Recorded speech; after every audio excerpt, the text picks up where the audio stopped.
ડભોઈ ખાતે મેગા રક્તદાન શિબિર અને સ્વસ્થ નારી સશક્ત પરિવાર અભિયાન હાથ ધરવામાં આવ્યું છે. દેશના યશસ્વી વડાપ્રધાન નરેન્દ્રભાઈ મોદીના જન્મોત્સવની ઉજવણીના ભાગરૂપે ડભોઈ ખાતે વડોદરા જિલ્લા કેળવણી મંડળ સંચાલિત VKJM self finance college of MSWના સભા હોલ ખાતે વિશાળ કાર્યક્રમનું આયોજન આજરોજ કરવામાં આવ્યું હતું.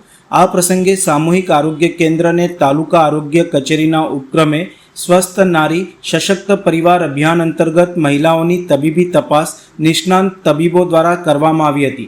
સાથે સાથે મેગા રક્તદાન કેમ્પનું પણ આયોજન કરવામાં આવ્યું હતું, જેમાં આશરે 600થી વધુ યુનિટ રક્ત એકત્ર થયું હતું.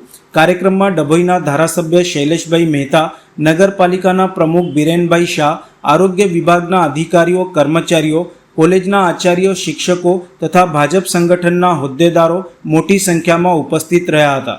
શ્રી નરેન્દ્રભાઈ મોદીનો જન્મદિવસ છે. 75 વર્ષ પૂરા કરી 76મા વર્ષમાં પ્રવેશ કરી રહ્યા છે અને એના નિમિત્તે દેશભરમાં અલગ અલગ કાર્યક્રમો થઈ રહ્યા છે.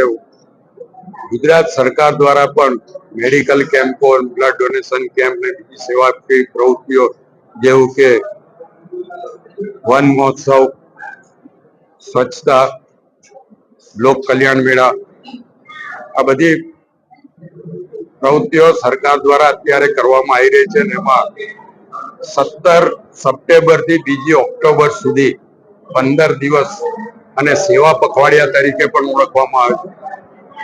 આજે ડભોઈ નગરમાં કોલેજ ખાતે મેડિકલ કેમ્પનું આયોજન કરવામાં આવ્યું છે, જેમાં વિવિધ રોગોની સાથે આયુષ્માન કાર્ડ હોય કે આરોગ્ય લગતા બીજી યોજના હોય એનો પણ લાભ લોકોને આપવામાં આવે.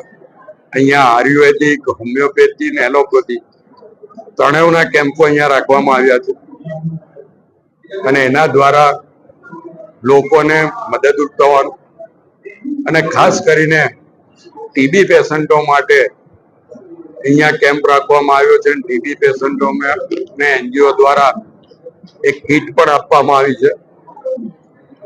હું આ તમામ જે આમાં ભાગ લઈ રહ્યા છે એને અભિનંદન આપું છું અને મોદી સાહેબને વિદ્યાર્થીઓ દ્વારા પણ પ્રાર્થના કરીને એમનું જીવન સ્વસ્થ રહે, એમનું આરોગ્ય સારું રહે, દીર્ઘાયુષી રહે અને જે એમનું સપનું છે ભારતને વિશ્વગુરુ બનાવવાનું, એમાં સફળ થાય એવી વિદ્યાર્થીઓએ પણ આ કેમ્પસમાંથી પ્રાર્થના કરી છે.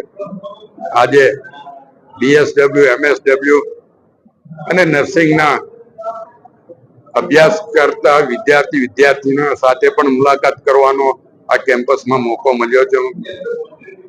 કોલેજના તમામ પ્રિન્સિપાલો, ટ્રસ્ટીઓ અને ખાસ કરીને કોલેજના પ્રમુખ અને અમારા મિત્ર શશિકાંતભાઈ પટેલનો આભાર માનું છું કે એમણે આટલી સુંદર વ્યવસ્થાઓ અહીંયા કરી છે અને મોદી સાહેબનો જન્મદિવસ એક અલગ રીતે ઉજવવા માટેની તક ઊભી કરી છે.